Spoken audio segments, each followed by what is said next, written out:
Despite NEP 2020's clear directive and the Kothari Commission's long-standing recommendation for 6% of GDP in education, the Ministry of Education's allocation is less than half of what has been recommended.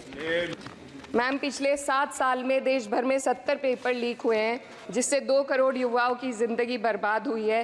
NEET, net और अन्य ऐसे paper leak से हमारे देश की परीक्षा कराने वाली संस्थानों की छवि पर गहरा धब्बा लगा है और जिसके कारण देश के युवा का इस सरकार के निष्पक्ष परीक्षा कराने की क्षमता से भरोसा उठ चुका है। इसी के संदर्भ में NCRB की जो स्टूडेंट सुसाइड रेट है वो 7.6 हो गई है, ऐसा 2022 की रिपोर्ट में बताया गया था। Ma'am, similarly, the situation is for the NET and DU LLB entrance examination. The abrupt cancellation and the mismanagement of the NTA is a crucial issue that the government needs to look into. Ma'am, I would also like to bring to your attention the discrimination against minorities in this budget allocation, especially in the case of closure of the Maulana Azad Foundation.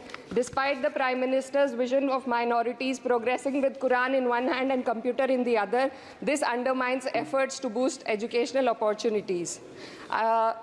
What we also need in today's time is quality STEM education, as outlined by India's National Education Policy 2020, and it is crucial for fostering critical thinking and preparing our youth for 21st century challenges. But ma'am, only 18.4% schools have functional computer labs, and there's a significant gender gap in STEM enrollment, with only 28% of females compared to 36% males.